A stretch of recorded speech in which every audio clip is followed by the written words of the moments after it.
अस्सलाम वालेकुम everyone, welcome to चाय टोस्टर होस्ट। मेरा नाम है रूज अब्बास। आई होप कि आप लोगों का रोज़ा जो है मुझसे थोड़ा सा बेहतर गुजर रहा होगा, क्योंकि मुझे ऐसे लग रहा है कि मैं बिल्कुल ठुस हूँ आज।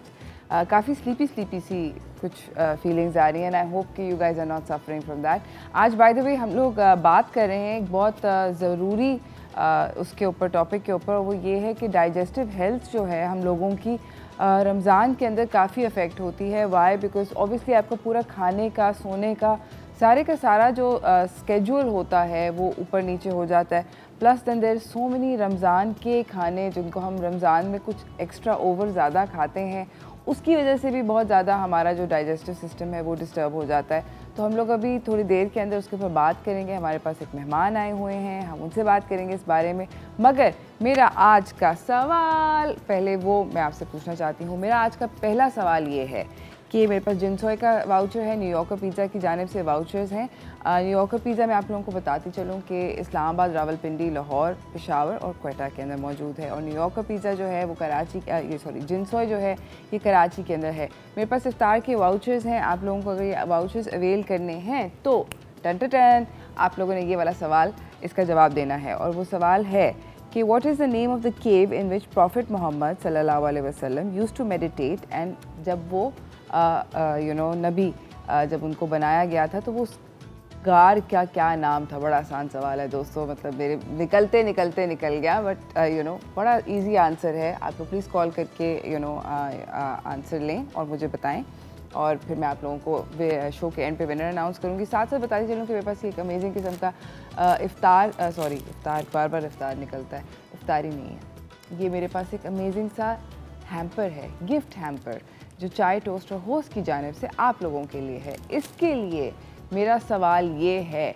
कि वो कौन सा मुल्क है जिसका हम आपको हम जब रमज़ान अराउंड द वर्ल्ड करते हैं तो वो कौन सा ऐसा मुल्क है जिसकी हम आपको 2 दफ़ा सैर करा चुके हैं। कल 2 लोगों ने इसका जवाब दिया था, मगर अनफॉर्चुनेटली, देखिए मैं हिंट मार रही हूँ, सिर्फ हिंट दे रही हूँ, जवाब सही नहीं उन दोनों इंसानों का। तो दोबारा ट्राई करें, कौन सा ऐसा मुल्क है जिसको हम 2 दफ़ा, 2 से ज़्यादा दफ़ा जिसको हम टच कर चुके हैं। ठीक है, तो आप लोग इसका अगर सही जवाब देंगे तो हम आपको ये गिफ्ट हैम्पर आपके घर पे भेजेंगे। अगेन आपको बता रही हूँ कि मेरे पास इफ्तारी के भी वाउचर्स हैं, उसका अलग सवाल है। दोनों सवालों का आप मुझे जवाब दें। अब हम बात कर रहे हैं इफ्तारी से, ऑब्वियसली, क्योंकि ऑब्वियसली इफ्तारी में अभी थोड़ा टाइम है, मगर जो डाइजेस्टिव प्रॉब्लम्स हो जाती हैं उनके ऊपर बात करना बहुत ज़्यादा ज़रूरी है। तो चलते हैं हमारे अगले सेगमेंट, जान है तो जहान की तरफ।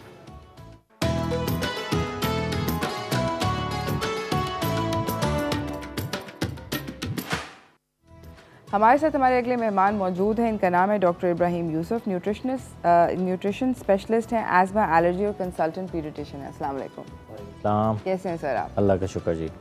अच्छा, मैं आपसे पहले सवाल ये पूछना चाहती हूँ कि इज़ इट वाकई में कि हमारा स्केड्यूल क्योंकि बदलता है पूरे रमज़ान के अंदर, और हमारा स्लीप साइकिल भी बदलता है, खाने का भी स्केड्यूल बदलता है, तो क्या वो बेसिक वो फैक्टर है, या वो जो हम पकौड़े फड़का रहे हैं और चीनी के शरबत पी रहे हैं?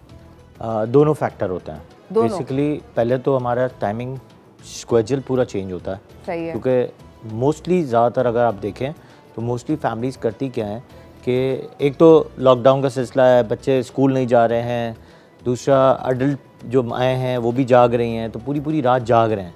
तो 4 बजे 5 बजे नमाज फजर के बाद सब सो रहे होते हैं। होता क्या है कि इसमें आपका जो साइकिल है ऑफ डाइजेशन है वो बिल्कुल कम्प्लीटली चेंज हो जाता है। उसमें आपके सारी गैस्ट्राइटिस वाले मसले होते हैं। इसमें गैस्ट्राइटिस का प्रॉब्लम ये होता है, गैस्ट्राइटिस कहते हैं किसको है? एक तो आइटिस है, आइटिस का मतलब होता है inflammation of the system of gastro, यानी पेट का जो सिस्टम है उनको इन्फ्लेम्ड कर देता है। सही। दूसरा, हम जो खाना खा रहे होते हैं वो मुख्तलिफ़ किस्म की एक सा खा रहे होते हैं और टाइमिंग स्केड्यूल नहीं होता। अब जैसे अगर फ़र्ज़ करें हमने, ज़्यादातर लोग सहरी करते हैं, लेकिन मोस्टली इन दीज डेज़, ये जब से लॉकडाउन शुरू हुआ है या बच्चों की स्कूल्स नहीं है, बच्चों ने और अडल्ट ने बाहर के फूड खाना बहुत ज़्यादा शुरू कर दिए। उसमें ज़्यादातर होते हैं प्रिजर्वेटिव्स, मसाले ऐसे इस्तेमाल किए जाते हैं जिसमें इन्फ्लेमेशन हो जाए, एलर्जी फैक्टर बढ़ जाए। इसमें आपके जितने भी जंक फूड्स होते हैं, जैसे सबसे ज़्यादा जो लोग बच्चे जो खा रहे होते हैं, या अडल्ट जो लोग खा रहे होते हैं, वो खा रहे होते हैं ज़्यादातर आप देखें नूडल्स खा रहे होते हैं। हमारे घर में भी यही चल रहा होता है कई दफ़ा, लेकिन हम उसको स्क्वेजल को मेंटेन कर रहे होते हैं कि यार थोड़ा सा मेंटेन करो, लेकिन मेंटेन हो नहीं सकता क्योंकि आजकल के लोग जो घर वाले हैं वो किसी की बात मानते नहीं हैं। तो प्रॉब्लम वहाँ शुरू हो जाता है कि वहाँ वो इन्फ्लेमेशन शुरू होती है, वहाँ पेट का दर्द शुरू होता है, वहीं ब्लॉटिंग शुरू हो जाती है, वहीं गैसेस शुरू हो जाती हैं, वहीं कॉन्स्टिपेशन शुरू हो जाती है, या फिर पेट ख़राब हो जाता है। तो ऐसी बहुत सारी सिचुएशन इसी तरह आती हैं। अच्छा, अगली जो मेरी बात है वो मैं जो जानना चाहती हूँ कि हम लोग अफ्तार के ऊपर जनरली जब अफ्तारी करते हैं तो फिर उसके बाद दोबारा खाया नहीं जाता डिनर। तो क्या अफ्तारी पे हम लोग फिर पकोड़ों को डिच करके डायरेक्ट डाइनिंग पे डिनर किया करें, या अफ्तारी खाएं और फिर दोबारा force ourselves a couple of hours later to eat dinner again? अब उसमें दो मकसद हैं। अगर फ़र्ज़ करें कि आपको एक अपने वेट को मेंटेन रखना है या वेट को मेंटेन नहीं रखना या अपनी हेल्थ को कॉम्प्रोमाइज़ करना है, ये 3 इश्यूज़ हैं। अगर आपको वेट को मेंटेन रखना है तो आपको जितने भी फ्राई आइटम्स हैं वो नहीं खाने हैं, सही, जितने भी हैवी डाइट्स हैं वो नहीं लेने हैं, जितने भी मशरूबात हैं जो जूसी मशरूबात जो होते हैं वो आपको नहीं लेने हैं। फ्रूट जूसेस आप ले सकते हो। आपने डायरेक्टली अगर खाना खाना है, अब अगर आपको वेट को मेंटेन रखना है और आपको हेल्थ को मेंटेन रखना है तो आपको खाने का इस्तेमाल का तरीका पता होना चाहिए कि खाना क्या खाना है। अगर फ़र्ज़ करें आपको वेट को मेंटेन रखना है तो आपको हाई प्रोटीन लेना है और कार्ब्स को कम रखना है, फ़ैट को बिल्कुल कम रखना है। और अगर आपको वेट को बढ़ाना है तो आप जितना भी जंक खा सकते हैं जंक खाते रहें, जो आपको ओबेसिटी भी देगा, आपको जीआई प्रॉब्लम्स भी देगा, आगे जाके शुगर भी कराएगा, आगे जाके कोलेस्ट्रॉल भी कराएगा। तो बेहतर ये है कि आप अपने हेल्थ की ध्यान रखें। और जो हाई प्रोटीन जो डाइट जो लोग ले रहे होते हैं, इसके साथ अगर वेजिटेबल्स की डाइट ज़्यादा ले रहे होते हैं, उससे आपके पेट के मसाइल, वेट के मसाइल सब सेटल रहते हैं। अच्छा, मुझे ये बताएं कि अभी आप कह रहे हैं कि हम लोग ऑब्वियसली ये सब बातें तो हमें पता हैं कि बट कभी कभी जिस तरह अभी रोज़ा है, फॉर इंस्टेंस इस वक्त सबका रोज़ा है, अगर कोई इंसान ऐसा है जिसको एसिड रिफ्लक्स होता है, जिसको सीने की जलन होती है, एंड ड्यूरिंग रोज़े की कैफियत भी उसको ये फील हो रहा है, तो is there something that he can do? पहले कुछ कर लें? पहले बिल्कुल अच्छी बात, बहुत अच्छा सवाल है। इसमें सबसे इम्पॉर्टेंट चीज़ है कि आपको जो सहरी करनी है वो बहुत लाइट डाइट से करनी है। उसके बाद आपको कुछ चीज़ें ऐसी पीनी है जिससे आपके जो ब्लॉटिंग और ये जो गैस्ट्राइटिस और ये जो एसिडिटी होती है वो बेहतर हो जाए। सुबह में अगर आप ऐसी कोई ड्रग ले लें जो हर्बल ड्रग्स हों, जैसे अगर कई दफ़ा तो हम पेंटोपैराज़ोल है, सुपरपैराज़ोल है, या जिनको बहुत ज़्यादा एसिड रिफ्लक्स हो रहा हो तो उनको ये प्रिस्क्राइब करते हैं। बट मैं कहता हूँ कि उनको बेहतर ये है कि अगर वो ना लें, और ज़्यादा बेटर ये है कि अगर जूस के फॉर्म में कोई चीज़ ऐसी ले लें, जैसे तुक मलंगा है, वो आपके अंदर बॉडी के अंदर ठंडा रखता है, एसिड रिफ्लक्स होने नहीं देता। दूसरा, सुबह के फजर में अगर आपने दही ले ली, दही भी एसिड के रिफ्लक्स को कम रखता है।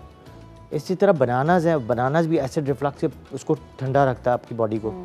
दूसरा, अगर सुबह में और रात में अगर आपने पेपरमिंट वाली जो चाय होती है वो अगर आप ले लें, उसमें थोड़ा सा मिंट मिला लें और साथ में जो लेमन मिला लें, तो आपकी जो ये एसिड रिफ्लक्स वाला मसला है वो श्योरिटी से बहुत बेहतर हो जाएगा। अच्छा, तीसरा एक और अच्छा हल ये है शहद का।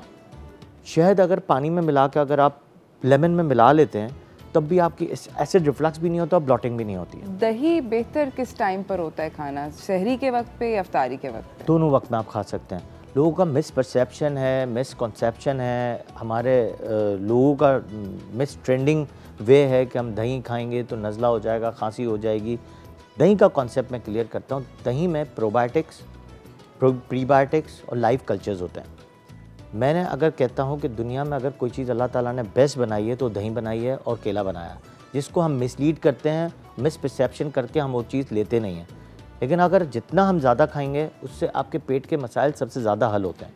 अच्छा, दही के अंदर आप ज़ीरा मिला के खा लें, दही को आप घर में खुद बना लें। चाय से ज़्यादा आसान तरीका है दही बनाना। दही बना के अगर आप घर पे खाते हैं, और दही की जो एक्सपायरी होती है वो 8 आवर्स होती है। 8 आवर्स के बाद अगर कुछ होता है तो इसमें कोई वायरल इन्फेक्शन के चांसेस होते हैं, वो भी शादर और नादर। बट अगर दही 8 घंटे से पहले खाते हैं, मीठी होती है, और जब आप खाते हैं तो पेट के अंदर ठंडक पैदा करती है, और प्रीबायोटिक्स प्रोबायोटिक्स कैरी हेल्प करती है। अच्छा, इसी के साथ हमारे साथ एक कॉलर हैं फ़जीला कराची से। अस्सलाम वालेकुम फ़जीला। वालेकुम अस्सलाम, क्या हाल है? पहले तो बहुत बहुत रमज़ान मुबारक। सारे रमज़ान में आज फर्स्ट टाइम मेरी कॉल लगी। थैंक यू, आपको भी बहुत बहुत मुबारक। और आज से आखिरी अशरा भी सबको बहुत बहुत मुबारक हो, जहन्नम से आज़ादी का। आपको भी। अच्छा, आपका आज प्रोग्राम बहुत अच्छा चला डायलिसिस के बारे में। तो मैं ये कहना चाह रही हूँ कि मैं ना शहरी में कभी कभी दही मुझे नहीं अच्छा लगता, तो मैं दही का पानी बना के पीती हूँ, तो वो क्या सही होता है? डॉक्टर साहब से ये पूछना था मुझे। ठीक है, हम डॉक्टर साहब से बिल्कुल ये पूछेंगे कि अगर आपको दही नहीं, वो दही का पानी पीती हैं। इसके अलावा आप मेरे सवाल का जवाब देना चाहेंगी? हीरा जी, गारे हीरा, हुजूर सल्लल्लाहु अलैहि वसल्लम गारे हीरा में। Thank you so much Fazila, आपका कॉल करने का बहुत बहुत शुक्रिया। जी डॉक्टर साहब। दही आप किसी भी फॉर्म में ले सकते हैं। दही को आप फ्रूट में मिला सकते हैं, दही का पानी पी सकते हैं, दही की छाछ पी सकते हैं, दही की मलाई खा सकते हैं। Everything of dahi is powerful and helpful for our body. पूरी ह्यूमन फ्रेम के लिए इट्स अ वंडरफुल थिंग। तो वो कह it's a very good gift from Allah Ta'ala. और आज तक, और एक आपको मज़े की बात बताऊं, आज तक किसी को नहीं पता कि ये फार्मूला से बनता कैसे, कि दूध से सडनली आप थोड़ी सी दही डाल के आप उसको पूरा इतना बड़ा कटोरा दही की बना लेते हैं। आज तक नहीं पता कि केमिकल रिएक्शन होता क्या है। और उसके अंदर सडनली जो है दूध के साथ, दूध अगर हार्मफुल है तो मैं कहता हूँ कि ये आपके जो दही हैं वो आपको बहुत ज़्यादा फ़वाइद देता है। उसके अंदर, दूध के अंदर प्रीबायोटिक्स प्रोबायोटिक्स है नहीं। दही के अंदर सडनली जो है कुछ घंटों में प्रीबायोटिक्स प्रोबायोटिक्स बन जाते हैं, लाइव कल्चर्स बन जाते हैं। और आप दही जब खा रहे होते हैं तो आपके अस्थमा, एलर्जीज़, स्टमक के मसले, एच पायलोरीज, एसिडिटी सब ठीक हो जाती है। और अगर दही आप लॉन्ग टर्म यूज़ करते हैं, आपकी बड़ी से बड़ी एलर्जीज़ जो हैं, अगर प्रोटीन एलर्जीज़, काउमल प्रोटीन एलर्जी नहीं है, तो आपके बहुत सारे मसाइल वैसे ही ठीक होना शुरू हो जाते हैं। That's amazing. इसी के साथ नाज़रीन, हमें जाना है एक छोटी सी ब्रेक की तरफ। ब्रेक से वापस आएंगे, अपनी गुफ्तगू को डॉक्टर साहब के साथ जारी रखेंगे। अगर आपने कोई सवाल पूछना है तो कहीं ना जाइएगा, देखते रहिए चाय टोस्ट और होस्ट।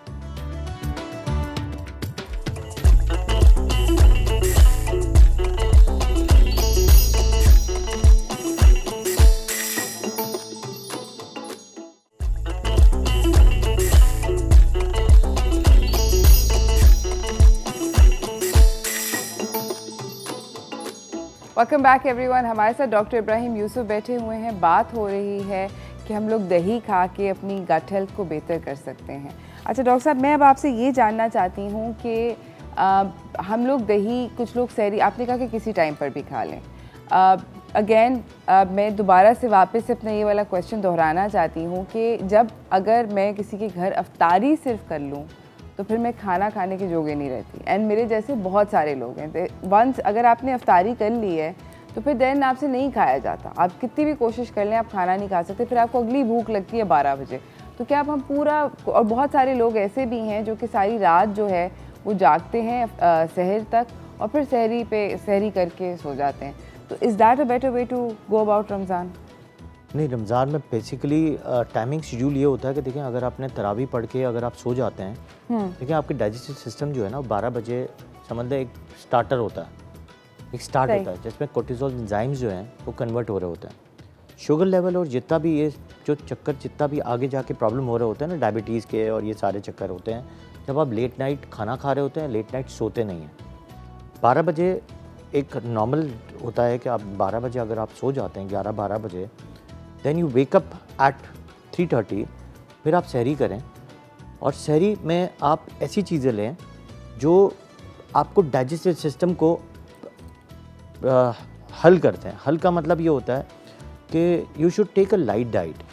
फर्ज करें कि आपने फल और आपने दही ले लिया, फल और दही ले लिया, पराठे ना खाएं, पराठे ना खाएं। जिससे आपने कहा कि सुबह के वक्त जैसे अगर एसिड रिफ्लक्स होता है, तो एसिड रिफ्लक्स होता ही है जब आप हैवी डाइट लेते हैं, स्पेशली फैट डाइट लेते हैं। पराठे अंडे ना। जब आप प्रोटीन डाइट लेंगे ना, protein diets are always safe for the GI gut system. ठीक है, वो हेल्दी होती है क्योंकि वो फौरन एनर्जी बनाती है, उसको डाइजेस्ट करने में टाइम नहीं लगता।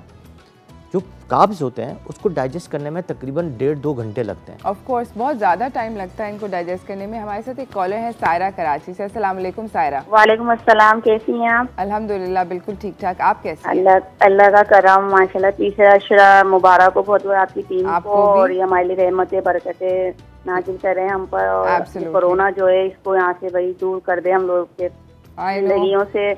और मैं क्वेश्चन का आंसर दूंगी आपके सवाल का। पहले सवाल का जवाब आपका है गारे हीरा जी, और दूसरे बास्केट के लिए सवाल का जवाब है ऑस्ट्रेलिया।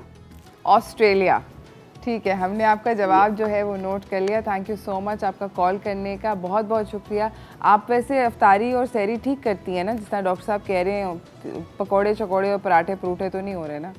नहीं, बहुत कम खाए जाते हैं ये चीजें। अच्छा, कम खाई जाती हैं आप भी जी। मतलब? अच्छा, मैं सवाल करना चाह रही थी, मुझे गेस्ट आए हुए हैं। देखिए, हम नॉर्मल डाइट करते हैं, इतनी हेवी चीजें नहीं लेते, उसके बाद भी वेट बढ़ जाता है, तो उसके लिए हम क्या ऐसी चीजें यूज करें जिससे हमारा वेट नॉर्मल रहे, कम रहे? मतलब ठीक है, मतलब नॉर्मल डाइट का मतलब ऐसे आपका क्या है? क्या आप रोटी जितनी चावल मैं ऑयली चीजें भी नहीं खाती मैं इतनी ज्यादा, मगर फिर भी अक्सर मेरा वेट बढ़ जाता है, फिर मैं कंट्रोल करती हूँ। और ज्यादा मैं बिल्कुल ही दोपहर के मैं खाने की जगह में खीरे यूज करने लग जाती हूँ, इसबगोल यूज करती हूँ रात के खाने में, तो मेरा वेट नॉर्मल रहता है। मैं इतनी ऑयली चीजें यूज नहीं करती, फिर भी मेरा वेट अक्सर बढ़ जाता है। मैं ये कहना चाह रही हूँ कि मतलब इसकी क्या खास वजह है?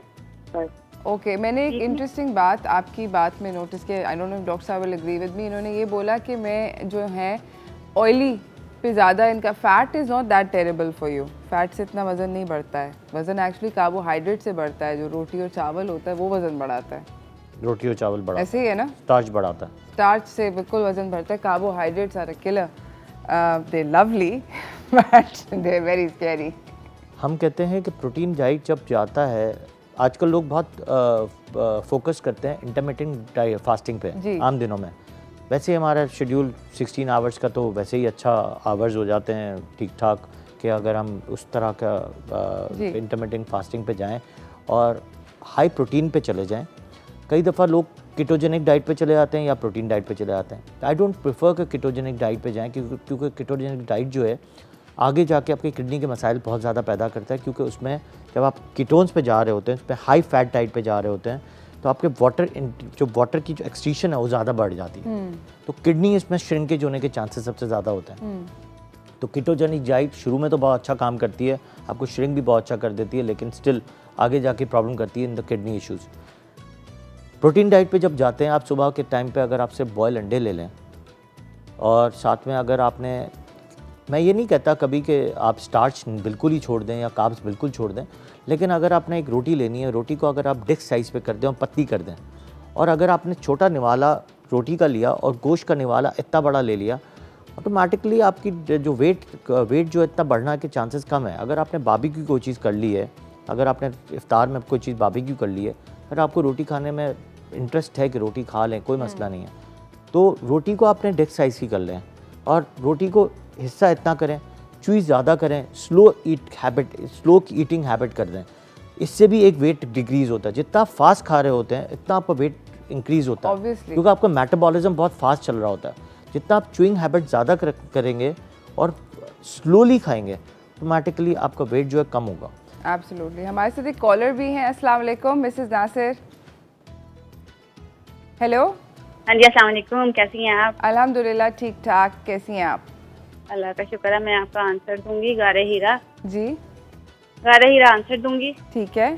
और वो बास्केट का ऑस्ट्रेलिया। अच्छा, ऑस्ट्रेलिया।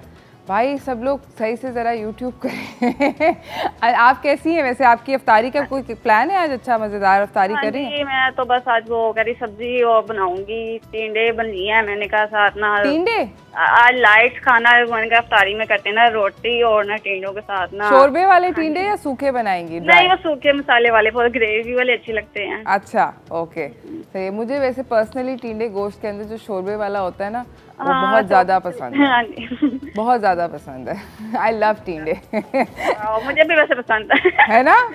मैंने आज शौक से लिया था, मैंने कहा नहीं आज अफ्तारी में ये होना चाहिए। है ना? I agree. बहुत अच्छा, आपने बहुत अच्छा फैसला किया। I am sure missus Nasir आपकी पूरी फैमिली जो है वो एंजॉय करेगी, एंड आई होप कि अगर काश मैं लाहौर में होती तो मैं ज़रूर आपके घर आके टिंडे खाती। But thank you so much, आपका बहुत बहुत शुक्रिया। हमारे साथ एक और कॉलर हैं ज़हरा कराची से। अस्सलाम वालेकुम ज़हरा। अस्सलाम वालेकुम, ज़ोरा है। ज़ारा, सॉरी। मुझे ज़ोरा एक्चुअली मुझे डॉक्टर इब्राहिम यूसुफ से एक क्वेश्चन करना था। जी जी। Regarding gastritis. जो पेशेंट्स होते हैं गैस्ट्राइटिस के, तो उनके लिए रोज़ा बुरा तो नहीं होता? Like fast most ऑफनली like ulcer होता है गैस्ट्राइटिस, तो उन पेशेंट्स को वो रोज़ा रख सकते हैं क्या? और एक और क्वेश्चन था कि like what is the best diet for gastritis during Ramzan for gastritis patient. ठीक है, thank you so much for calling Zohra. जी डॉक्टर साहब।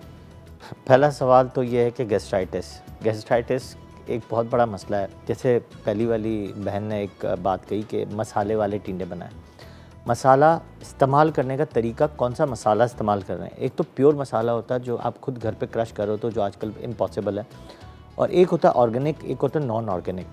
कुछ जो मसाले के डब्बे मिल रहे होते हैं उसमें सबसे ज़्यादा, अगर आप डिकेड्स में देखें, अगर 10 ईयर्स या 20 ईयर्स के डिकेड्स में देखें, उससे पहले चले जाएँ, उनको लोगों को गैस्ट्राइटिस, अगर आप बड़े लोगों को देखें तो उनको गैस्ट्राइटिस का मतलब कम है।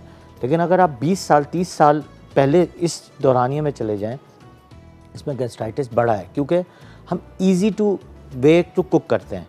उसमें सबसे ज़्यादा प्रॉब्लम होता है प्रिजर्वेटिव्स, और इसमें यूज़ करते हैं मोनोसोडियम ग्लूकोनेट, जिसमें अलग अलग नाम से ये सॉल्ट मिल रहा होता है, जिसकी वजह से बहुत सारी इन्फ्लेमेशन अफेक्ट हो रहा होता है, जिसकी वजह से इन्फ्लेमेशन ऑफ जीआई सिस्टम हो रहा होता है, इन्फ्लेमेशन ऑफ रेस्पिरेटरी ट्रैक हो रहा होता है, जिसमें अस्थमा, एलर्जी, गैस्ट्रो के मसले, इसमें डायरिया, वॉमिटिंग्स, जीआई में तकलीफ, पेट में दर्द, अल्सर्स, एच पायलोरी, सबसे ज़्यादा प्रॉब्लम होती है ये मसालों में। तो मसाला जात जो इस्तेमाल कर रहे होते हैं, इसमें भी एक बहुत बड़ी ख़ास बात होती है कि आप किस तरह के मसाले यूज़ कर रहे हैं। ये पैक मसाले जितने भी हैं वो they are not recommended for the uses, क्योंकि ये ऑर्गेनिक नहीं होते हैं। और साथ में जो है इनके साथ जो ये जो प्रिजर्वेटिव्स के मसले हैं और ये मोनोसोडियम ग्लूकोनेट के मसले हैं वो सबसे ज़्यादा होते हैं। अगर वो चैलेंज भी करते हैं कि हम यूज़ नहीं करते हैं, तो दूसरे नाम से वो यूज़ कर रहे होते हैं, और उस नाम से जो है वो आपको जो है वो जहर खिला रहे होते हैं। ठीक है, हम लोग ज़ोरा का जो सवाल का बाकी का हिस्सा है उसका जवाब लेंगे छोटी सी ब्रेक के बाद। कहीं ना जाइएगा, देखते रहिए चाय टोस्ट और होस्ट।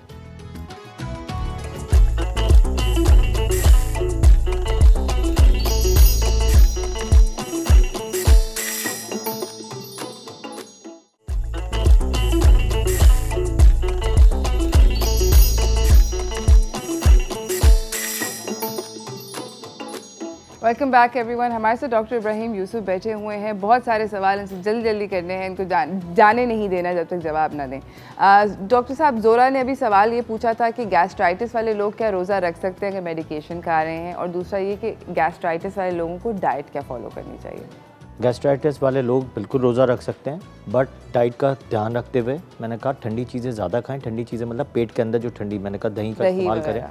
दूसरा, आप अगर फ्रूट जूसेस पे जाते हैं तो वो आपको एसिडिटी नहीं कराती। अगर गैस्ट्राइटिस वाले पेशेंट्स अगर रिकमेंडेशन ऑफ गैस्ट्रोएंटरोलॉजिस्ट से कुछ मेडिसिन पे हैं तो सुबह के टाइम पे, फजर के टाइम पे अगर वो मेडिसिन ले लेते हैं, वैसे भी वो दिन में एक दफ़ा लेनी होती है। सही। या फिर दूसरी दवाई अगर किसी तरह, जैसे अगर आप ओमिप्रिजोल ले रहे हैं सुबह में, अगर फेमोटिडीन अगर आप शाम में ले रहे हैं, तो आप अगर शाम में ले रहे हैं और सुबह ले रहे हैं तो काफ़ी बेहतर हो जाएगा। दूसरा, गैस्ट्राइटिस वाले जब भी अगर इनको एसिड रिफ्लक्स हो रहा है तो they have to sleep like this. आपको सर ऊपर नहीं, पूरी बॉडी को इस तरह लेयर डाउन करके, इसको कहते हैं हम प्रॉपर पोजीशन कहते हैं, इस तरह। सही। तो जब ऐसे सोएंगे तो एसिड रिफ्लक्स ऊपर नहीं होगा। इनके गद्दे भी आते हैं, अगर आप किसी गद्दे वाले के पास जाएंगे, जो ब्रांड से नाम से जो गद्दे मिल रहे होते हैं, उनको आप कहेंगे गैस्ट्रिक रिफ्लक्स बेड चाहिए, तो आराम से मिल जाते हैं। जिनको सीवियर गैस्ट्राइटिस होता है वो भी इससे बहुत ज़्यादा बेहतर हो जाते हैं, क्योंकि वो एसिड रिफ्लक्स ऊपर नहीं आता। दूसरा, ठंडी चीज़ें खाएंगे। दूसरा आपका सवाल था, मेरा अगला सवाल ये है कि कॉन्स्टिपेशन से अपने आप को किस तरह बचाया जाए। कॉन्स्टिपेशन से कैसे बचाया जाए? ज़्यादा प्रॉब्लम है, बहुत ज़्यादा प्रॉब्लम है, और इसका बहुत अच्छा इलाज भी है और बहुत अच्छे तरीके से लोग ठीक भी हो जाते हैं, सिर्फ़ और सिर्फ डाइट अच्छी लेने से। पहले तो 2-3 चीज़ें आपको बताता हूँ कि कॉन्स्टिपेशन शुरू कैसे होता है। कॉन्स्टिपेशन शुरू होता है at the age when you are been toilet trained. दूसरा, जेनेटिकली होता है। तीसरा, अगर थायराइड के इश्यूज़ हो तब होता है। चौथा जो है आपका मसला होता है हर्शबर्ग डिजीज़ या एनल स्टेनोसिस की वजह से। अगर ये सारी चीज़ें अगर हैं तो इसकी वजह से कई दफ़ा ये कॉन्स्टिपेशन सबसे ज़्यादा हो रहा होता है। सेकेंडली, कॉन्स्टिपेशन की वजह आपकी जो होती है वो डाइट होती है, कि डाइट किस तरह की आप ले रहे हैं। अगर आप बहुत ज़्यादा जो है फाइबर नहीं ले रहे, वेजिटेबल्स नहीं ले रहे, या ऑयल इन द डाइट नहीं ले रहे, या पानी कम पी रहे हैं, तो कॉन्स्टिपेशन बढ़ जाता है। दूसरा, अगर आप इंसानी फुजला यानी वॉशरूम बहुत फ्रीक्वेंट जाते हैं लेकिन प्रॉपर तरीके से उसको आप बैठते नहीं हैं, या प्रॉपर तरीके से इंटेंशन नहीं होता कि यार मुझे जाना है और वापस आना है, तो भी आपका जो कॉन्स्टिपेशन का कॉन्स्टिपेशन बढ़ जाता है। दूसरा आपको अब इसकी ट्रीटमेंट क्या है कि कैसे ट्रीट करते हैं। एक तो जब आप टॉयलेट ट्रेन बच्चे को कर रहे हैं या जब आप हो रहे हैं तो आपको रोज़ाना टॉयलेट पे बैठना ज़रूरी है, दिन में 1 या 2 दफ़ा। इज़ वेरी इंपॉर्टेंट जब आपको उस तरह की नर्व इम्पल्स चाहिए होती हैं। सेकेंडली, आपको बैठने का तरीका इज़ वेरी इंपॉर्टेंट। आजकल तो कम्बोर्ड पे लोग बैठते हैं, लेकिन हम कहते हैं कम्बोर्ड पर अगर बैठ रहे हैं तो आप एक नीचे से स्टूल ले लें और स्टूल लेके भी आप अपने पाँव को ऊपर की तरफ ले लें, पाँव को रेस कर लें कि आपकी जो इंटेस्टाइन है वो फोल्ड हो जाए और उससे आपका प्रेशर सही तरह हो जाए। फिर आपका नीम गर्म पानी का इस्तेमाल सुबह के वक्त बहुत बड़ा एक गिलास ले लें आप, तकरीबन 3/4 लीटर का पानी जो है वो आप लें और वो रोज़ आप पिएँ सुबह नीम गर्म करके। उससे भी आपकी कॉन्स्टिपेशन बहुत अच्छी रिलीव होती है। सेकेंडली, ऑयल का इस्तेमाल करें जिसमें आलमंड ऑयल, ऑलिव ऑयल और कैस्टर ऑयल 1 चम्मच आप बना लें और उससे आप कॉन्स्टिपेशन के लिए दिन में 3 मरतबा आप पीते रहेंगे। सही। चौथी चीज़ ये है कि आपने पपीते का जूस जो है वो बहुत ज़्यादा फ्रीक्वेंटली इस्तेमाल करना है। पपीते का जूस या फ्रूट? पूरे पपीते का जूस। जो फ्रूट तो बहुत अच्छा है, लेकिन हम कई दफ़ा ट्रीट करते हैं जूस से और बहुत अच्छा फाइबर मिल जाता है उसमें जूस। अच्छा। सेकेंडली, अगर आप फाइबर ज़्यादा इस्तेमाल करना चाहते हैं तो बहुत सारे फ्रूट्स हैं, जैसे सलाद के पत्ते हैं, तो हमें पता सलाद के पत्ते आपको यूज़ करते हैं तो कॉन्स्टिपेशन इससे रिलीव होता है। थर्ड, मैं आपको एक बड़े मज़े की बात बताता हूँ, लोग पीते हैं एस्परगोल का हस्क। जी। मैं कई दफ़ा इस्तेमाल कराता हूँ। एस्परगोल के सीड्स जो होते हैं वो पंसारी की दुकान पे मिलते हैं, उसको हम कराते हैं बॉयल, गरम करवाते हैं। गरम कराने के बाद जो है उसको हम पानी में बॉयल करके सीड्स को निकाल देते हैं। थोड़ी देर में एस्परगोल जो है, बड़ी मज़े की बात है, एस्परगोल की जो पानी था वो जेली बन जाता है। It's very good thing for gastritis, very good thing for ये कॉन्स्टिपेशन।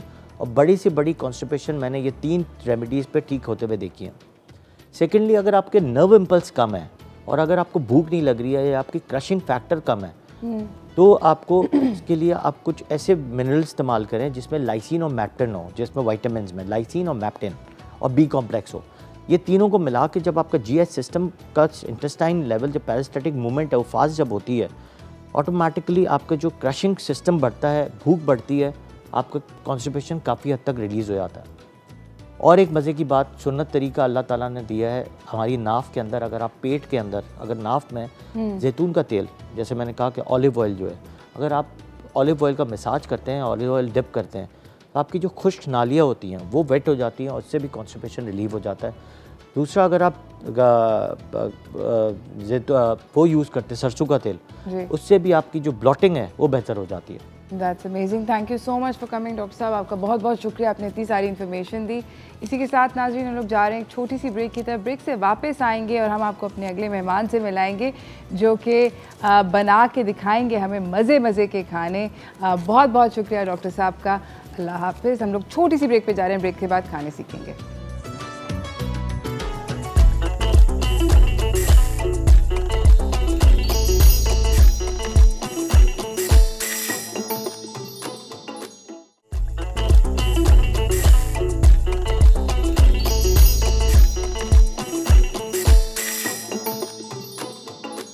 Welcome back everyone. हम लोग जा रहे हैं अपने favourite segment Ramzan around the world की तरफ। तो चलते हैं, देखते हैं आज क्या पकने लगा है।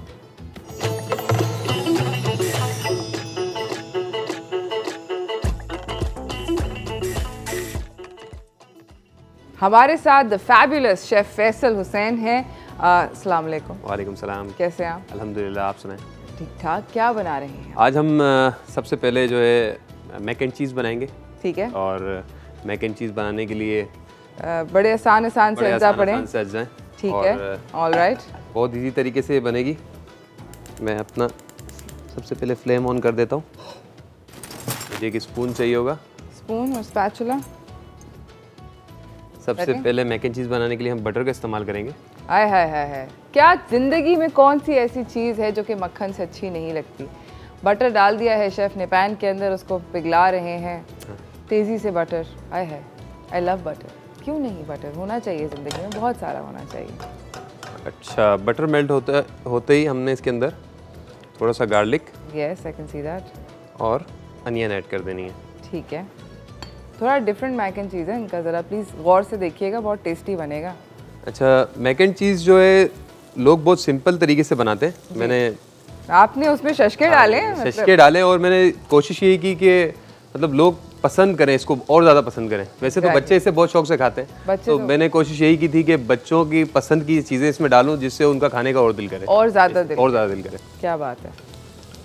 अच्छा, इसके अंदर फिर मैं मशरूम ऐड कर दूंगा। मतलब शेफ ने इसको मतलब मैक एंड चीज़ को भी ना मतलब प्रॉपर नेक्स्ट लेवल वाला मैक एंड चीज़ बना रहे हैं। उन्होंने कहा नहीं भाई, हम सिंपल वाला मैक एंड चीज़ नहीं बनाने वाले, हम लोग तो मैक एंड चीज़ बनाएंगे जो कि भाई नेक्स्ट लेवल होगा। ये बिल्कुल ऐसे ही मैंने कोशिश यही की कि लोग इसे ज़्यादा पसंद करें। उफ उफ, क्या स्मेल्स आ रही हैं, हाय हाय हाय हाय। अच्छा, मशरूम ऐड करने के बाद मैं इसके अंदर एवोपरेटेड मिल्क है, इवेपोरेटेड मिल्क, इससे मैं ऐड कर दूंगा। ठीक है। अब हम इसको मशरूम के साथ इवेपोरेटेड मिल्क के अंदर पका रहे हैं। आप लोग कहीं ना जाइएगा, हम जा रहे हैं छोटी सी ब्रेक की तरफ। ब्रेक से वापस आएंगे, अपने मैक एंड चीज़ को कंप्लीशन की तरफ लेके जाएंगे। कहीं ना जाइएगा। शेफ आप प्रॉमिस कुछ नहीं करेंगे ना? नहीं कुछ नहीं कर रहा मैं। तो डन है, तो हम लोग कुछ नहीं कर रहे। आप लोग थोड़ी सी ब्रेक पे जाएं, वापस आएँ, हम लोग देखते हैं आगे क्या करना है।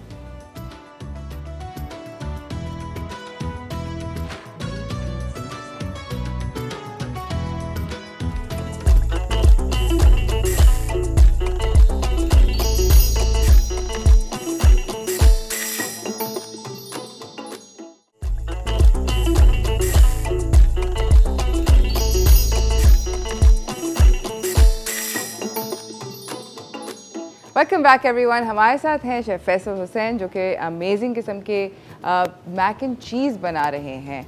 और इवेपोरेटेड मिल्क डल गया था, बटर डल गया था, मशरूम डल गया था, अनियन गार्लिक डल गया था, है ना? बिल्कुल। अच्छा, ये बहुत मज़े का है। इन सब चीज़ों को डालने के बाद हमने हॉट सॉस डालनी है इसके अंदर, जो कि हल्का सा स्पाइसी टच देगा इसको। हाय हाय, क्योंकि हम लोग स्पाइस लवर होते हैं। बिल्कुल ले जाएं आप, है ना? प्लीज़, मेरा बनता है घर लेके जाना इसको। अच्छा, फिर मैं इसे मिक्स कर लूँगा। उसके बाद हम इस मैक एंड चीज़ के अंदर दो चीज़ें ऐड करेंगे। एक है चेडर चीज़, ओके, और दूसरी है मोज़रेला चीज़। ओके, और ये ऑरेंज वाली चेडर डाल ये बड़ा ज़रूरी है क्योंकि उसके अंदर कलर जो है ना उसको करेक्ट होना चाहिए। अच्छा, मैक एंड चीज़ के अंदर ऑब्वियसली जो उसके चीज़ के अलावा जो अगली बहुत बड़ी चीज़ है वो है मैकरोनी। मैक जो है, मैक का एस्पेक्ट जो है वो मैक एंड चीज़ के अंदर बहुत ज़्यादा ज़रूरी है। रेसिपी कार्ड चल रहा है, आप रेसिपी कार्ड पे देख रहे हैं। मगर मैं आप लोगों को बताती चलूँ कि हम लोग जो मैक एंड चीज़ के अंदर मैकरोनी यूज़ कर रहे हैं वो कॉल्सन की मैकरोनी यूज़ कर रहे हैं। कॉल्सन जो है पिछले 50 साल से हम लोगों की किचन कैबिनेट का हिस्सा बना हुआ है। आप लोगों को ये भी बताती चलूँ कि जो कॉल्सन पास्ता है, जो नॉट जस्ट कि इसकी हेरिटेज बहुत ज़्यादा ज़रूरी है, बल्कि ये एक अमेजिंग किस्म की क्वालिटी के गंदम से यूरोपियन प्लांट्स के ऊपर बनता है। इसकी क्वालिटी स्टैंडर्ड जो है वो बहुत ज़्यादा अमेजिंग है। इसके अलावा कॉल्सन के अंदर बहुत बड़ी रेंज आती है। मैकरोनी हम आज यूज़ कर रहे हैं, इसके अंदर स्पेगेटी होती है, लजानिया होती है, एग नूडल्स होते हैं, स्पाइरल मैकरोनी होती है, लॉन्ग मैकरोनी होती है, बहुत सारे तरह तरह के डिफरेंट पास्ताज आते हैं। आप लोग वो सब लोग लेकर आ सकते हैं अपने घर पे, उनको बना सकते हैं। इसके अलावा मैं आपको ये भी बताती चलूँ कि इसके अंदर एक ईज़ी टू ईट जो है रेंज वो भी दस्तयाब है, जिस तरह यहाँ पर पड़ी है आज चिकन टिक्का मैकरोनी। ये जो है इसके बहुत ज़्यादा इजी है इसको इस्तेमाल करना। इसके पीछे रेसिपी लिखी हुई है, आप इसको घर पे लेकर आए और इसको आप बहुत बाआसानी जो है इस्तेमाल कर सकते हैं। आप इसको इसके पीछे जो इंस्ट्रक्शंस है उसको फॉलो करें, झटपट किस्म का एक खाना बन जाता है। और ये बहुत आसानी से सारे के सारे जो कन्वीनियंट आपके घर के करीब आसपास ग्रोसरी स्टोर्स होंगे वहाँ पर मिल भी जाएगी। यहाँ पर तो बहुत कुछ हो गया है हमारी मैक एंड चीज़ के अंदर। क्या क्या हुआ है? मैक एंड चीज़ तो कंप्लीट हो गई है। कंप्लीट हो गई, अच्छा कैसे कंप्लीट करी? तो हमने चीज़ दोनों ऐड कर दी थी। चीज़ ऐड करने के बाद ये आपने येलो चेडर डाली है, और ये आपने और वाइट मोज़रेला डाली है। चेडर जो है इसके ऊपर शाइनिंग और वो जो एक ग्लेज आप देखते हैं तो उसका काम करेगी। मोज़रेला इसके जो ये लेयर्स बनती हैं इसकी, इसकी वो उसका काम करेंगी। तो इस वजह से दोनों चीज़ों को हम ऐड करेंगे। ओके, सही है। उसके बाद मैंने सॉल्ट पेपर ऐड किया है और मैकरोनी ऐड की है। बस मैकरोनी जो है वो प्री बॉइल्ड थी जी, और शेफ़ ने वो सब चीज़ें डाल दी हैं। मैं इसको ज़रा यहाँ पे शेफ़ के लिए साथ साथ सफाई करती चलती हूँ। ओके, डिश आउट कर रहे हैं। आय हाय हाय, अगर आप ये देख लें जो मैं देख रही हूँ। इसे डिश आउट करने के बाद हम क्या करेंगे, हम इसके ऊपर, क्योंकि बच्चों को ये बहुत ज़्यादा पसंद होते हैं, यस, चीटोस, वो मैं ऐड कर दूंगा इसके ऊपर। सही है। इससे इसका फ्लेवर भी अच्छा हो जाएगा और जो बच्चे जिद कर रहे होते हैं, खाना नहीं खा रहे होते हैं, तो उनको भी जब ये चीज़ दिखेगी उनकी पसंदीदा, तो उससे हाय हाय हाय हाय। और ये बन गया मैक एंड चीज़। अब हम अपनी अगली रेसिपी की तरफ चलते हैं फैसल जी। वो है, अगली रेसिपी हमारी है French toast. Okay, wow, another बच्चों का एक और फेवरेट फ्रेंच टोस्ट। जी बिल्कुल, उसे हम बनाएंगे, उसका फ्लेवर आज हम बनाएंगे एप्पल सिनेमन फ्रेंच टोस्ट। सही, बिल्कुल ठीक है। मैं आपको जल्दी जल्दी से सामान पकड़ा रही हूँ जी। फ्रेंच टोस्ट जो है वो कौन से मुल्क का है? फ्रेंच टोस्ट फ्रेंच है और ये फ्रेंच ब्रेड से ही बनाया जाता है। ठीक है। फ्रेंच ब्रेड अगर आपने देखी हो और आसानी से बहुत बेकरीज के अंदर मिल जाती है। सही। तो इस तरह की फिर आपने ब्रेड ले लेनी है। इस ब्रेड की जो फ्रेंच ब्रेड होती है उसकी आपने एजिस को काट लेना है। बिल्कुल सही है। उसके एजिस को आप जब काट लेंगे तो वो इस शेप में आ जाएगी। सही है, एक बड़ा सा चौकोर बन गया। इस तरह का शेप आ जाएगा। ठीक है। तो हम उसका पहले बैटर बना लेते हैं। सही इस है। बैटर के अंदर हम फ्रेंच टोस्ट को डिप करेंगे। उस बैटर के अंदर हम मिल्क का इस्तेमाल करेंगे। ठीक है। आइसिंग शुगर का हम इस्तेमाल करेंगे। ठीक है। ताकि उसमें स्वीटनेस आ जाए। और अंडे का हम इस्तेमाल करेंगे। अच्छा, हम बना रहे एप्पल सिनेमन फ्रेंच टोस्ट, तो हम सिनेमन का इसमें इस्तेमाल करेंगे, दालचीनी का पाउडर, क्योंकि ये हर घर में आसानी से लोगों के पास होती है। वनीला एसेंस भी आप इसमें यूज़ कर सकते हैं अगर आप एप्पल सिनेमन ना बना रहे हो। सही है। तो वनीला एसेंस का भी आप इस्तेमाल अच्छी तरह कर सकते हैं इसमें।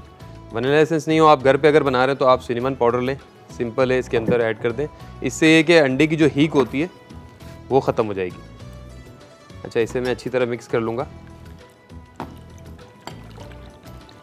तो ये एक फ्रेंच टोस्ट का अच्छा सा बैटर हमारे पास तैयार हो जाएगा।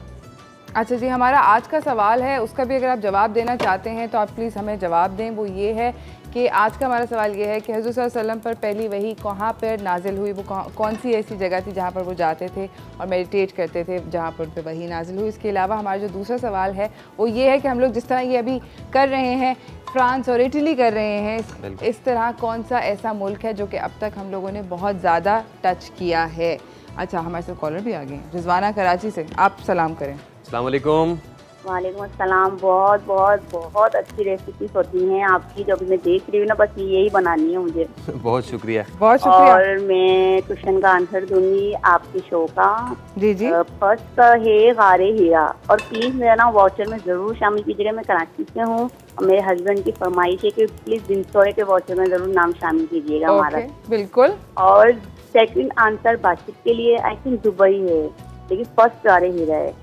अच्छा, फर्स्ट गारे हीरा है और हैम्पर के लिए आप कह रही हैं दुबई। ठीक है, हमने आपका जवाब जो है वो नोट कर लिया।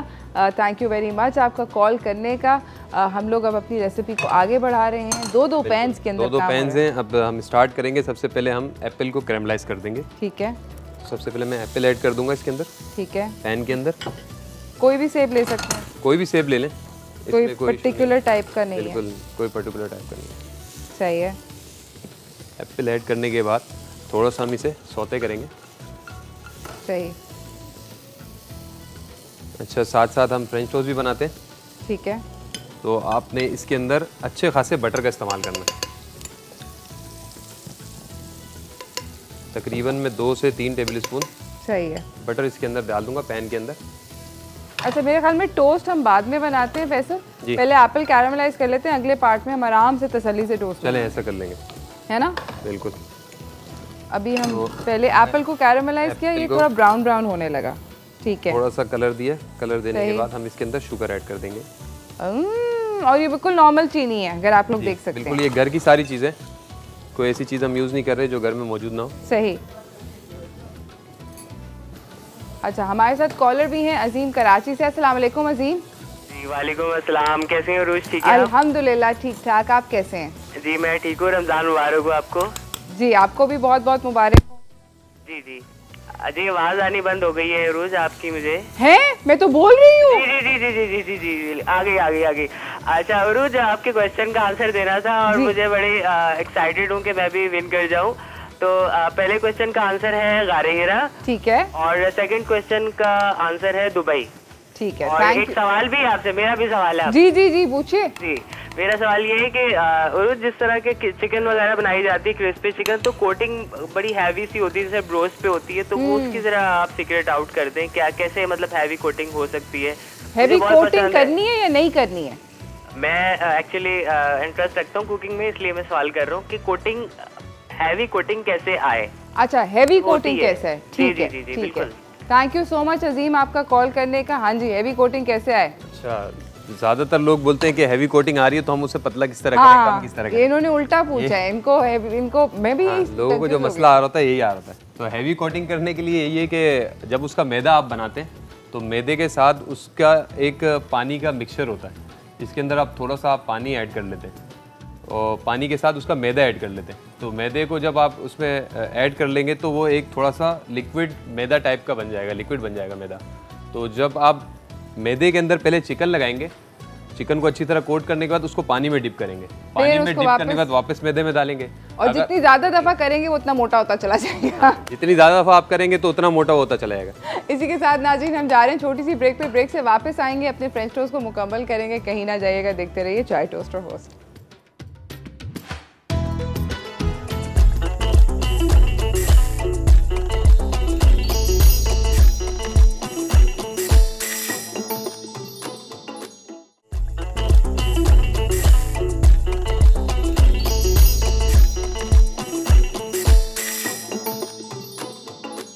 Welcome back everyone. मैं और शेफ़ फैसल जो हैं, मैं तो कुछ नहीं कर रही एक्चुअली, शेफ़ फैसल जो हैं वो एक अमेजिंग किस्म की रेसिपी बना रहे हैं। वो बना रहे हैं एप्पल सिनेमन फ्रेंच टोस्ट, बहुत यमी है। अब हमने एप्पल्स कैरामलाइज कर लिए हैं। बिल्कुल, इसे हम साइड पे कर देंगे।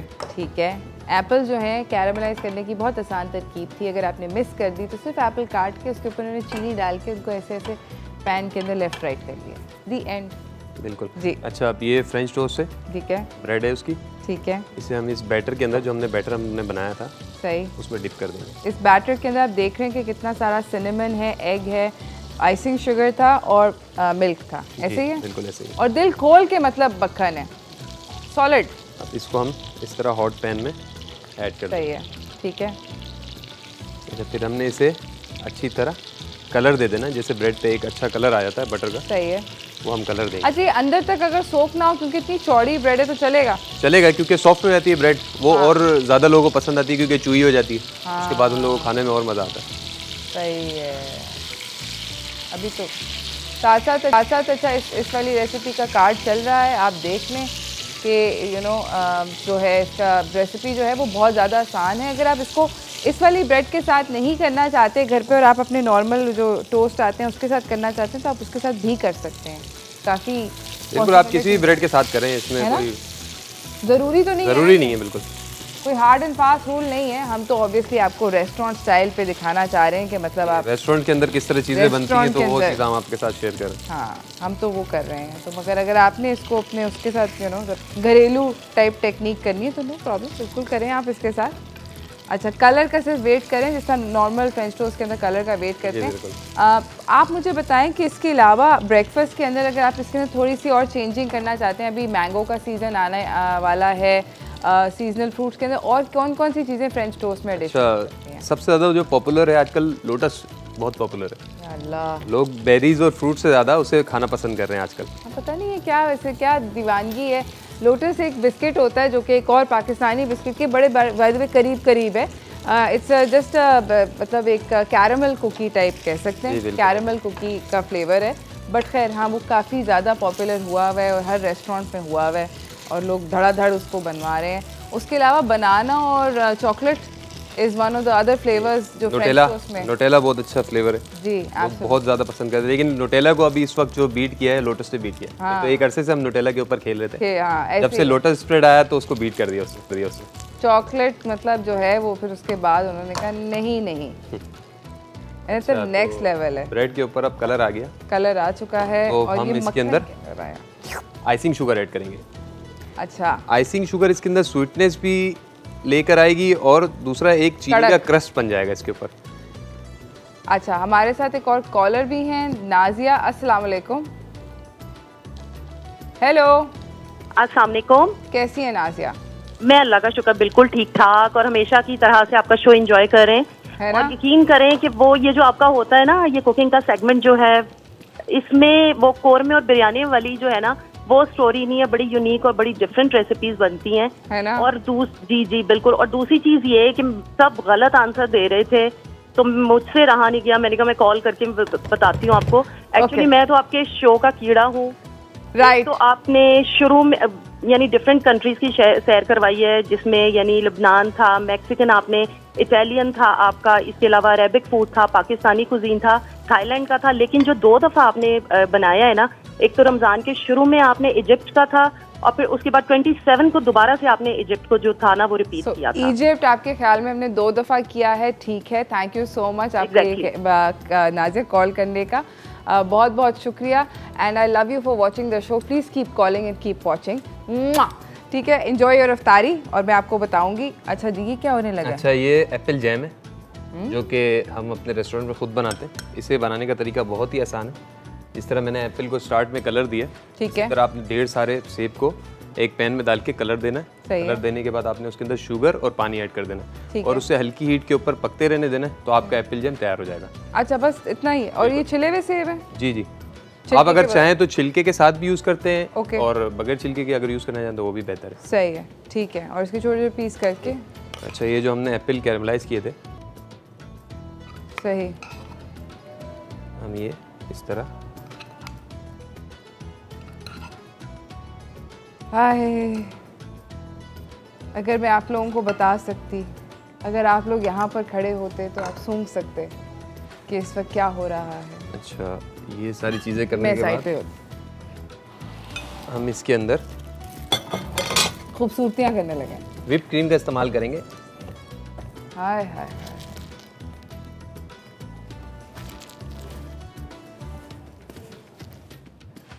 थोड़ी थोड़ी हमने हर जगह व्हिप क्रीम लगा देनी है।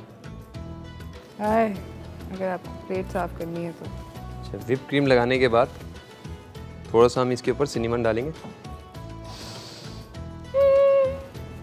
सिनेमन के बाद 1 स्पून मिलेगा। बिल्कुल मिल जाएगा। अच्छा, तो उसके बाद हमने इसके अंदर मैपल सिरप, अगर आपके पास हो तो मैपल सिरप का आप इस्तेमाल करें, वरना आप हनी भी ऐड कर सकते हैं इसके अंदर। इस तरह हनी को ऊपर से ड्रिजल कर देना। ड्रिजल करने के बाद हम इसके ऊपर आइसिंग शुगर की डस्टिंग करेंगे। आइसिंग शुगर के बाद लास्ट में मिंट हम इसकी गार्निश के तौर पे हम यूज़ करेंगे। अगर अभी तक किसी के मुंह में पानी नहीं आया तो आप इंसान नहीं हो क्योंकि मेरे मुंह में तो बहुत ज़्यादा पानी आ गया है और इफ्तारी बहुत दूर है, बहुत ज़्यादा दूर है। क्यों? इस तरह आपका फ्रेंच टोस्ट तैयार हो जाएगा। Amazing amazing. ओके, ये एप्पल के साथ हो सकता है, मतलब बनाना के साथ हो सकता है? बिल्कुल, बनाना आप कैरमलाइज करके बनाना के साथ भी आप ट्राई कर सकते हैं। अगर बनाना ब्रेड आप ले लें और उसका फ्रेंच टोस्ट बनाएं तो और अच्छा हो जाएगा। चक्कर हैप्पीनेस। बट आई होप कि आप लोगों को ये रेसिपीज़ अच्छी लगी होंगी। अगर आप लोगों ने बात करनी है, कोई सवाल करने हैं, तो आप ज़रूर कॉल करके हमारे पास कॉल करें। शेफ़ फैसल आते हैं, हम उनसे आपको क्वेश्चन्स आपके we'll try to ask him and thank you so much Faisal for coming। बहुत शुक्रिया। और आपका बहुत बहुत ज़्यादा शुक्रिया मेरा रोज़ा बिल्कुल तबाह करने का। Thank you so much for coming. इसी के साथ नाज़रीन हम जा रहे हैं छोटी सी ब्रेक की तरफ। ब्रेक से वापस आएंगे, आपको अपने अगले मेहमान से मिलाएंगे, तो कहीं ना जाइएगा, देखते रहिए चाय टोस्टर होस्ट।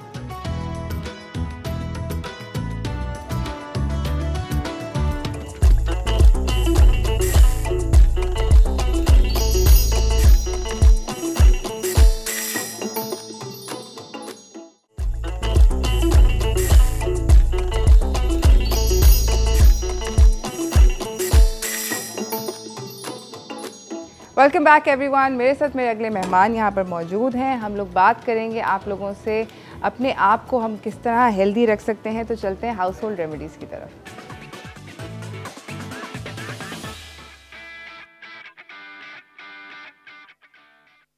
मेरे साथ हैं the amazing doctor Kashif Ahmed Malik और वो हमें बताएंगे कि हम लोग अपने आप को किस तरह इस रमज़ान फिट कर सकते हैं, हेल्दी कर सकते हैं, अपने आप को जंप स्टार्ट दे सकते हैं towards a better more healthier life. Thank you very much. और ये वाकई बहुत अच्छा टॉपिक भी है रमज़ान के हवाले से भी। इवन ये आप रेमेडीज़ रमज़ान के बाद भी कर सकते हैं।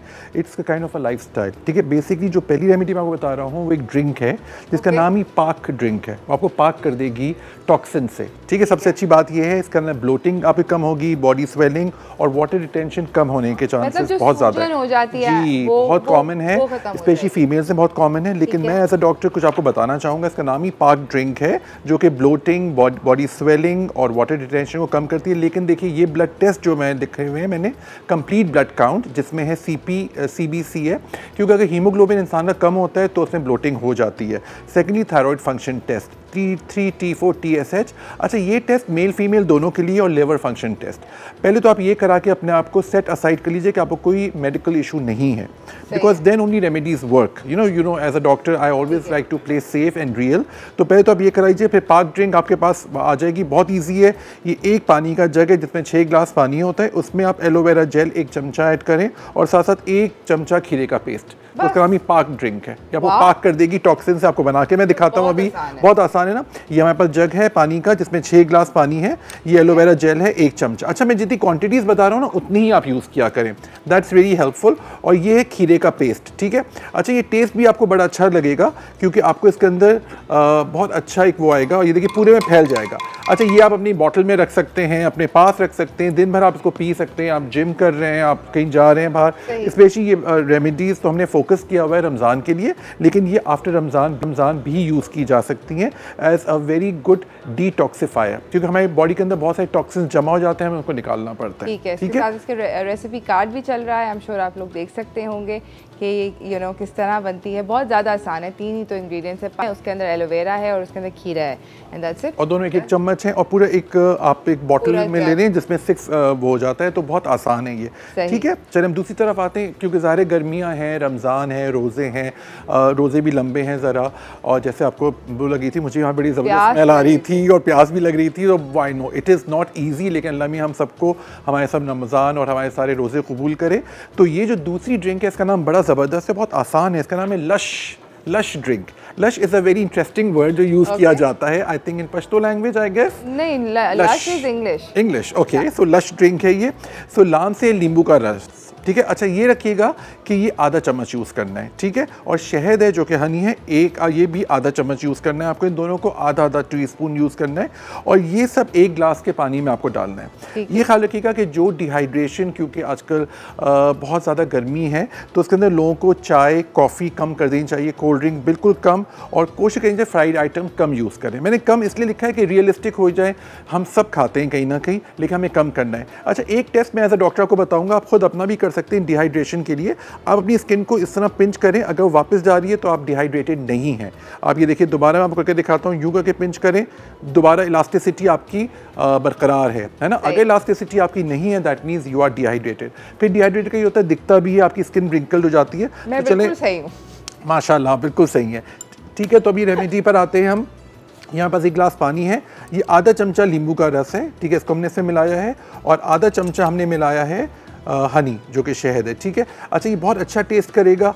मैं आइडियली कहता हूँ लोगों को कि आप कुछ भी खाने से पहले ये ले लिया करें। It should be the first thing in the morning, ठीक है। सबसे सुबह जब आप उठें या सहरी के लिए आप उठें, उस वक्त आप अपना दांत ब्रश करें, फेस वॉश करें, आप पहले ये पी लें, फिर आप अपनी से। और वैसे भी ये कि नाश्ता करने से पहले या सुबह उठ के this should be your first drink. अगर आपका दिन इस ड्रिंक से स्टार्ट होगा, क्योंकि इसके अंदर लेमन जूस है जो कि विटामिन C से भरपूर है, पूरे दिन की एनर्जी आपको मिलेगी। साथ साथ हनी जो है उसके अंदर बहुत अच्छी शुगर है, और ये शुगर पेशेंट्स भी यूज़ कर सकते हैं, बिकॉज हनी बहुत कम क्वांटिटी में शुगर पेशेंट्स के लिए भी काफ़ी कारआमद है। तो ये ख्याल रखा करें। अच्छा ये जो ड्रिंक है ये हमें सुबह सहरी में पीनी चाहिए? बिल्कुल सहरी में, बल्कि इसका आइडियली ये कि सहरी करने से पहले it should be the first thing, जो आम ज़बान में कहेंगे निहार मुँह, आप ये पीजिए।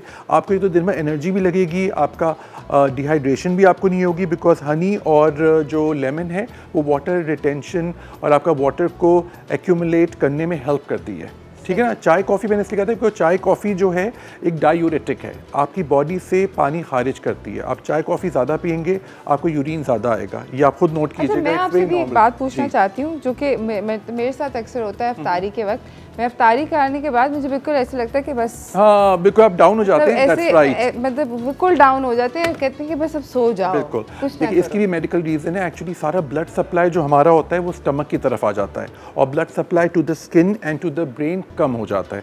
तभी आप देखिए कुछ लोगों को हल्की सी ठंडक भी लगती है और आप थोड़ा डाउन फील करते हैं। So basically it is a very natural physiological process, so don't worry about that. उस वक्त अगर आप चाहें तो कोई ऐसी चीज़ ले लें जो कि मैं एक्चुअली बनानास का बहुत फ़ैन हूँ, बनानास आप ज़रूर खाया करें इफ्तारी में, दैट इज़ रियली गुड। उसके अंदर आपको एनर्जी मिलती है। सच्ची बात है, सिर्फ चाय पीने का दिल चाहता है मगर जो कि अच्छा नहीं है हमारे लिए, डॉक्टर साहब ने बता दिया।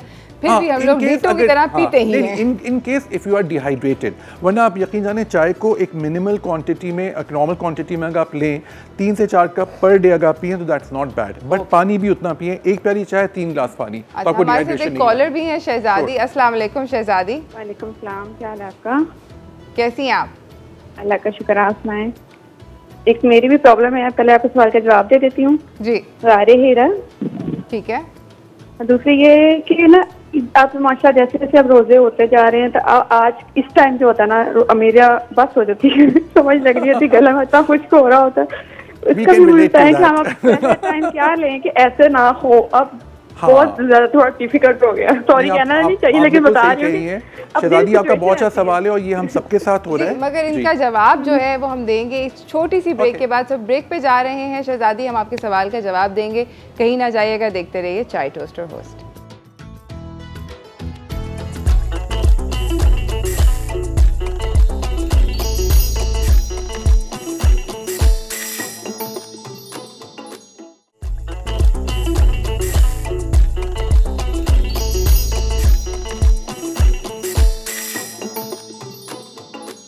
Welcome back everyone. हम लोग बात कर रहे हैं हाउस होल्ड रेमेडीज़ की और अपने आप को किस तरह हेल्दी रख सकते हैं रमज़ान में।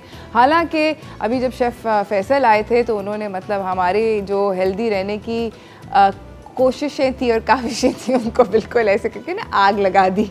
कहा हाँ जी रहो, ट्राई करो, रेजिस्ट करो, है ना, है ना, इसलिए वेट बढ़ा दिया, जगह वेट कम कर दिया, ऐसे ही है, बिल्कुल ऐसे ही है। तो चलिए अब वेट लॉस पे बात करते हैं, क्योंकि अक्सर हमने देखा है क्योंकि we generally don't have such a lot of fried stuff, या मैंने अक्सर रूज ये भी लोगों को कहते सुना है कि भाई पकौड़ों के बगैर तो इफ्तारी होती नहीं है, तो ये माइंड सेट है लोगों का, ठीक है। खैर उसका भी हम कर सकते हैं अगर मुझे शेफ़ इजाज़त दें। अगर हम चाहें तो हम कद्दू के कद्दू को वो करके उसको बेसन पे लगा के अगर हम उसको वो अपना जो आपका बारबेक्यू टाइप का होता है या आपके तवे पे सेकें तो आपका टेस्ट वैसे ही आता है काफ़ी हद तक जो आलू के पकौड़ों का आता है, और वो वेट लॉस में भी हेल्प करता है। Kind of, you can try it, you can try it, so we can always do innovations anyway। हाँ, so yeah, coming back to our main topic, weight loss हमें करना है, रमज़ान भी है, खाना पीना भी है, तो एक ज़बरदस्त पेस्ट मैं आपको बना के बता रहा हूँ जो बहुत इजी है और उसका नाम ही कूल पेस्ट है। कूल, ठीक है,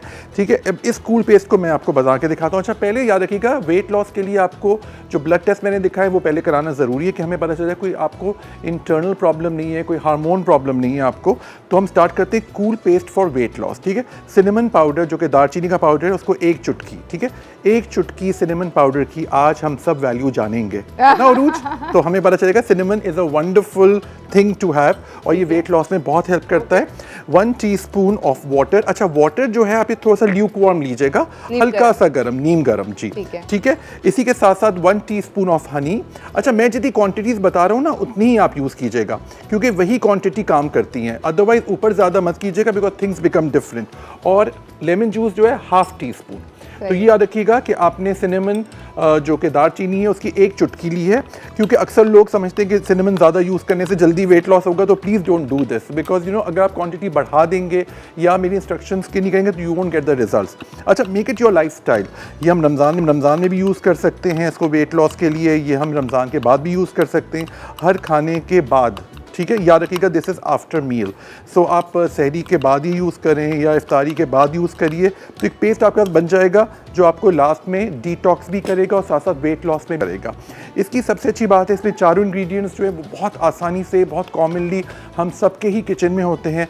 सिनेमन जो कि दालचीनी है वो बहुत ही ईजिली और बहुत हर जगह मिलती है, बल्कि मैंने शेफ़ को देखा तो उन्होंने भी यूज़ की अपनी कुकिंग में, that was wonderful. Luke warm water, वैसे भी देखिए चाइनीज़ अगर आप देखें, जापानीज़ देखें, वो ल्यूक वार्म वाटर ही पीते हैं। हमें आदत थोड़ी सी नीम गर्म पानी की अगर हो जाए तो बहुत अच्छी आपकी सेहत भी रहती है, डिटॉक्स भी करेगा और एडिपोज टिश्यूज़ को भी कम करेगा। हनी और लेमन जूस तो वैसे भी बहुत अच्छे रेमेडीज हैं। साथ साथ अगली रेमेडी जो है वो बहुत प्रॉब्लम, बहुत बड़ा मसला है जो कि कॉन्स्टिपेशन। कॉन्स्टिपेशन रिलीफ करने के लिए सबसे पहले तो मैं आपको एक आम चीज़ें बताऊंगा जो आप कर सकते हैं। पानी का इस्तेमाल बढ़ाना है, वाटर इनटेक, डाइटरी फाइबर ज़्यादा लीजिए, अंजीर या फिग्स जो होते हैं वो इंक्रीज़ कीजिए अपनी डाइट में, दूध का इंटेक बढ़ाइए, लेमन जूस ज़्यादा पीजिए, जिंजर टी है जो आप पी सकते हैं। अच्छा, एक्सरसाइज, याद है कि जो लोग एक जगह पे बैठे रहते हैं, मैंने देखा है रमज़ान या रोज़े का मतलब नहीं कि एक जगह पे बैठे रहो, वॉक अराउंड, जो भी आप थोड़ी बहुत, जितना थकावट ना हो आपको, जितना प्रॉब्लम, आप ज़रूर एक्सरसाइज करें।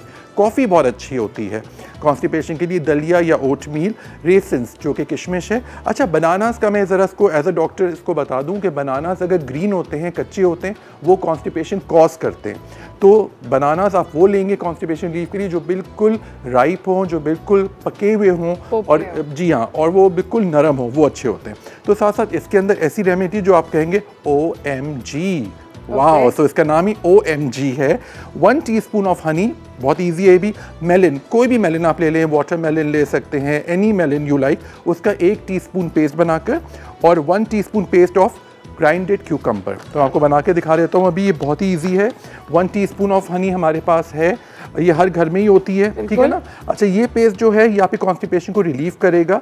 याद रखिएगा जो मैंने आपको चीज़ें बताई हैं वो आपको ज़रूर उसका ख्याल रखना है। मेलन का आपको 1 चम्मच लेना है, ये कोई भी मेलन हो सकता है, आजकल आपको पता है वाटर मेलन बहुत अच्छा आ रहा है, हनीड्यू है, कैंटलोप है, दैट्स राइट, मेलन है, all of them, anyone, even if you like you can have you know melons of any sort which you like. जो कि अच्छी बात ये होती है मेलन्स के अंदर फाइबर बहुत ज़्यादा है, वो आपको हेल्प करता है। लेकिन ये ख्याल रखिएगा इससे पहले आपने कॉन्स्टिपेशन के लिए आपको जो मैंने टिप्स के एक्सरसाइज करनी है, वाटर का इंटेक बढ़ाना है, फाइबर आपको ज़्यादा यूज़ करना है, अंजीर, फिग्स, मिल्क का इस्तेमाल ज़्यादा करना है, लेमन जूस। अच्छा, मैं रमज़ान में लोगों को बता रहा हूँ कि आप अपना रमज़ान अगर लस्सी या लेमन जूस से खोलें तो आपको बहुत फ़ायदा होगा। एक तो आपका पेट भी सही रहेगा, कॉन्स्टिपेशन भी नहीं होगा, आपको डिहाइड्रेशन भी नहीं होगी। समझे, हमारी सब रेमेडीज़ इसी से रिलेटेड है। एक और पॉइंट जो मैं सबको बताना चाहूँगा कि सहरी पे आप लोग प्रोटीन ज़्यादा खाइए, इसमें चने, छोले, इसमें अगर आप कुछ ऐड कर सकें, रात का सालन, ठीक है, क्योंकि प्रोटीन्स हमें एनर्जी देती है। केले, स्लो रिलीजिंग होती है। और फिर सबसे इंपॉर्टेंटली 2 केले ज़रूर खाएं सहरी पे। पूरे दिन में आपको एनर्जी की ज़रूरत होती है, पोटेशियम है, जैसे हमारी कॉलर ने बहुत स्वीट और बहुत ही रियलिस्टिक कॉल की कि इस टाइम तक यू बिकम रियली डाउन, है ना, आप एकदम आपकी एनर्जी लो हो जाती है। तो उसको हमें मेंटेन रखिए, बिकॉज देखिए we all are working people, हम सबको अपनी एनर्जी लेवल्स अच्छे रखते हैं। और मैं ये भी कहूँगा कि आप 2 केले इफ्तारी पे भी खाइए, तो ये आपको हेल्प करेगी। Thank you so much doctor Kashif that you given us these amazing किस्म की आपने इन्होंने हमें रेमेडीज़ बताई हैं। आई होप आप लोगों ने नोट कर ली हों, और अगर आप भूल गए हैं किसी भी वजह से तो आप हमारे फेसबुक पेज पे जा सकते हैं, यूट्यूब पेज पे जा सकते हैं, और आप जाके उसको कर सकते हैं। अब मैं अनाउंस करना चाहती हूँ आज के विनर्स। हमारे पास हैं अजीम कराची से, और हमारे पास दूसरी विनर जो हैं वो है फजीला कराची से। तो कंग्रेचुलेशन अजीम और फजीला, आप लोगों को अफ्तारी जो है हमारी जानिब से बहुत बहुत ज़्यादा कंग्रेचुलेशंस, बहुत बहुत शुक्रिया कॉल करने का। हम लोग जो है बास्केट के विनर्स हैं वो संडे को बताएंगे, तो please keep calling, please try and you know आप उस कुरानदाजी के अंदर भी शामिल हों जी। और सवाल का सही जवाब था वो ये था कि हुज़ूर सल्लल्लाहु अलैहि वसल्लम पे पहली वही गारे हिरा पर आई।